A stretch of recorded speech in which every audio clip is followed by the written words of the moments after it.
Hi எல்லாருக்கும் வணக்கம். அருள்வான் படம் அண்ட் ஃபஸ்ட்டு இந்த படத்து கதை கேட்கும்போது அந்த டைமில் கிராமத்து படம் கொஞ்ச நாள் வேணாமே அப்படின்னு யோசிச்சுட்டே போய் தான் கதை கேட்டேன் சாருக்காக. ஆனால் கணேஷ் சார் சொன்னதுக்கப்புறம் பண்ணணுன்னு ஆசை வந்துருச்சு. அண்ட் மெயினாக அதோட அந்த என்ன சொல்கிற படத்தோட கருன்னு சொல்கிற மாதிரி படிக்கிறதுல ஸ்கூலில் இந்த ஃபெசிலிட்டியில் அந்த ஃபெசிலிட்டி இல்லைன்னு நினைக்கலாம். பட் படிக்கிறதுக்கான ஃபெசிலிட்டியே இல்லை அப்படின்னு நம்ம ஊர்லேயே ஒரு இடம் இருக்குது, மக்கள் இருக்காங்க, இந்த மாதிரியும் வாழ்கிறாங்க அப்படின்னு நினைக்கும் போது இதில் கண்டிப்பாக நம்ம இருக்கணும் அந்த படத்தில் அப்படின்னு ஒரு ரெஸ்பான்சிபிளாகவும் ஃபீல் ஆச்சு. அண்ட் ப்ரொடியூசர் சார் இப்படி ஒரு படத்து மேலே நம்பிக்கை வச்சு அண்ட் பண்ணதுக்கு தேங்க்யூ. லொக்கேஷன்னா மேப்லே இல்லாத லொக்கேஷன், நெட்வொர்க்கே கிடைக்காத ஒரு லொக்கேஷன், தங்குறதுக்கு தூங்குறதுக்கு இல்லாத ஒரு லொக்கேஷன்னா இந்த படத்தில் தான் நாங்கள் பண்ணோம். ஆனால் அப்படி ஒரு லொக்கேஷனில் அவ்வளோ ஒரு லைஃப் இருக்குது, அங்கே இன்னுமே மக்கள் அழகாக வாழ்கிறாங்க. அங்கே போகிறதுக்கு இருக்கிறதுக்கு கஷ்டமாக இருக்கே தவிர அங்கே இருந்தே ஷூட்டிங் பண்ணும்போது அது பழகி அவங்களோட வாழும்போது அது ஒரு சுவாரஸ்யமாக இருக்குது. அண்ட் சுகுமார் சாரோட நாங்கள் ஏற்கனவே படம் பண்ணியிருக்கேன் ராரா. கிராமத்தை வந்து காட்டுவாங்க, அழகாக காட்டுவாங்க, பட் கிராமத்தை பிரம்மாண்டமாக காட்டுறது வந்து சுகுமார் சார். இந்த ட்ரெய்லர்லேயே பார்த்துருப்பீங்க, ஒவ்வொரு விஷுவலும் அப்படியே கண்ணை பறிக்கிற மாதிரி இருந்தது. ஸோ என்னையும் வந்து கிராமத்தை அழகாக காமிச்சதுக்கு thank you Sukumar sir. And Arulnithi sir, அவர் வந்து நம்பிக்கை நாயகன் நினைக்கிறேன். ஏன்னா படத்தில் வந்து அருள்நிதி சார் இருக்காரான்னு சொன்னோடனே எல்லாரும் சொல்கிறது, ஓ சார் இருக்காரா, அப்போ படம் நல்லாயிருக்கும், அப்போ படம் வித்தியாசமாக இருக்கும், அப்போ படத்தில் ஏதோ இருக்குது. ஸோ இந்த தாட் தான் ஃபர்ஸ்ட் வருது என்னோடய ஃப்ரெண்ட்ஸ் அண்ட் ஃபேமிலி. ஸோ அப்படி ஒரு நேம் இருக்குது அவருக்கு, அவர் சூஸ் பண்ணியிருக்காருன்னா அந்த படத்தில் ஏதோ ஒன்று இருக்குன்ற நம்பிக்கை. ஸோ கண்டிப்பாக இந்த படத்தில் இருக்குது, அதனால தான் அவரும் நம்பியிருக்காரு. And Sakthi sir, thank you so much. நீங்கள் இந்த படத்தை ரிலீஸ் பண்ணும்போது அதுக்கு அடுத்த கட்டத்துக்கு போன ஒரு நம்பிக்கை ஆல்ரெடி எங்களுக்கு வந்துருச்சு. தேங்க்யூ. அண்ட் ஆரவ் என்னோட கோ actor, so such a dedicated actor. ஏன்னா அங்கே வந்து நாங்கள் பண்ணும்போது காளி சார் சொன்ன மாதிரி தான், அந்த லொக்கேஷன் போகிறது இப்படி போகலாம் இப்படிலாம் நாங்கள் போயிருக்கோம். அண்ட் அவர் அப்படி போய் மலை மேலே ஏறி அது மேலே மரத்து மேலெலாம் ஏறி அண்ட் ஒரு ஃபால்ஸ், ஒரு ஹியூஜ் ஃபால்ஸ் கீழே நாங்கள் ஷூட் பண்ணும்போது செம்ம குளிர் அப்போது. பட் அவர் வந்து உடம்பு ஃபுல்லாக சந்தனத்தை பூசிட்டு ஒரு போஸ்லாம் பேலன்ஸ்டாக இருக்கணும். ஸோ அதெல்லாம் வந்து ரொம்ப கஷ்டம், அங்கே நாங்கள் கூட இருந்து பார்த்ததுனால தெரிஞ்சுது. பட் ஒவ்வொரு நாளும் அவ்வளோ டெடிக்கேட்டடாக இருந்தார். And such a wonderful co actor also.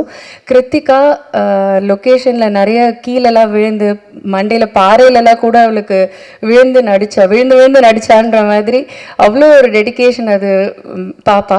So இப்போ பாப்பா இல்லை, இப்போ க்ரோன் அப், பட் ஸ்டில் அவ்வளோ ஒரு அவங்க தான் படத்தோட என்ன சொல்கிறது ஹீரோ மாதிரி. ஸோ எனக்கு இந்த படத்தில் ஒர்க் பண்ணது ரொம்ப ரொம்ப சந்தோஷம். வாய்ப்பு கொடுத்ததுக்கு நன்றி. GV Prakash sir, such a soulful music. Allipoove song repeat மோடில் தான் கேட்குறேன். I think he knows the way to people's heart. அவர் பாடினா அது டைரெக்டாக வந்து ஹார்ட்டில் ஹிட் ஆகிடும். So thank you GV sir. And படத்தோட ஏடிஸ் எல்லாத்துக்குமே தேங்க்யூ. சாம், அசிஸ்டண்ட், அசோசியேட், எல்லா டிபார்ட்மெண்ட்லேயும் சாம் இருப்பார். ஏன்னா அந்த லொக்கேஷனில் ஒர்க் பண்ணுறது அவ்வளோ ஈஸி இல்லை. நாங்கள் ஆர்டிஸ்ட்டாக எவ்வளோ கஷ்டமோ அதை விட கஷ்டம் டெக்னீஷியன்ஸுக்கு, அவங்க ஓடிக்கிட்டே இருக்கணும். ஸோ பாதி பேர் கொஞ்சம் பேர் லொக்கேஷனில் இருக்க முடியாமலே போயிட்டாங்க. அப்படி இருக்கும்போது கடைசி வரைக்கும் சாம்லாம் இருக்கார். So thank you Sam. அண்ட் எல்லாருக்குமே ரொம்ப ரொம்ப ரொம்ப நன்றி. யாரையாவது விட்டுட்டேன்னா தெரில. Thank you so much. Thanks for the opportunity. Thank you. எல்லாருக்கும் வணக்கம். இந்த படம் எனக்கு ரொம்ப முக்கியமான எக்ஸ்பீரியன்ஸ் கொடுத்த படம். கணேஷாருக்கு முதல்ல நன்றி. முதல்ல ஒரு மாதிரி ஆரம்பித்தது என்ன ரோல் அப்படின்ட்டு, அப்புறம் கதையோட ஷேப் மாறிச்சு, வேறு ஸ்க்ரீன் ப்ளே, கேரக்டர் எல்லாமே மாறிடுச்சு. அப்புறம் நான் இந்த படத்தில் இருக்கேனா அப்படின்னு கேட்குற அளவுக்கு ஆயிடுச்சு. ஆனால் ஒரு முக்கியமான கதாபாத்திரம் எழுதி அதை நடிக்க வச்சார். அதை இந்த படம் ஷூட்டிங்னாவே உதவியாளர்கள்லாம் அலறுவாங்க. ஏன்னா மனித நடமாட்டமே இல்லாத இடத்துக்கு தான் ஷூட்டிங் கூட்டு போகிறது. அதுலேயும் நம்ம சுகுமாரண்ணா இருக்கார், ஒரு கால் தடம்படாத இடமா இருக்கும். அங்கே மிருகங்களும் ஏறி போக முடியாத ஒரு சூழ்நிலையாக தான் இருக்கும். ஒரு புதர் காடாக இருக்கும். அந்த காட்டுக்குள்ளே கொண்டு போய் அவர் கேமரா வச்சுக்கிட்டு ரிவர்ஸில் ஓடுவார். நம்ம ஃபார்வேர்ட்லேயும் நடக்க முடியாது அந்த இடத்துல, கொடி அது இதுன்னு புதர் முட்புதர்லாம் இருக்கும். அதுக்குள்ளே ரிவர்ஸில் கேமரா தூக்கிட்டு மேலே ஏறி ஓடிக்கிட்டு இருப்பார். நம்ம அவரை ஃபாலோ பண்ணி போகிறது பெரிய கஷ்டமாக இருக்கும். அந்த மாதிரி ஒவ்வொரு நாளும் சவால். ஒரு நாள் அந்த கூக்கால் பக்கத்தில் ஒரு அங்கேருந்து ஒரு 4 கிலோமீட்டர் கீழே இறங்கணும். இறங்கி ஒரு பள்ளத்துக்குள்ளே ஷூட்டு. ரூமெலாம் கிடையாது, இங்கே வழக்கம் போல் கேரவன் ரூம் அதுக்கெல்லாம் இங்கே இடம் கிடையாது. அவங்கவுங்க டென்ட்டு அவங்களே தூக்கிட்டு போயிடணும், கீழே போய் டென்ட்டு போட்டு தான் தங்கணும் அந்த ஷூட்டிங் ஸ்பாட்டுக்கு. இறங்கினோடனே இங்கே தான் பக்கத்தில் அப்படி இறங்கி போயிடலான்ட்டு அந்த உள்ளூர்காரர் ஒருத்தர் அவர் வேகமாக இறங்கி போயிட்டு இருந்தார். அது இறங்கும்போது ஒரு கல் ஒன்று உருண்டு அப்படியே போச்சு. அந்த கல்லை ஃபாலோ பண்ணி பார்த்தேன், அது கீழே அந்த மலையை தாண்டி கீழே தான் போய் லேண்ட் ஆச்சு. எங்கேயுமே லேண்டிங்க்கு இடம் கிடையாது, அப்படி தலைகீழே இறங்கி போனோம்.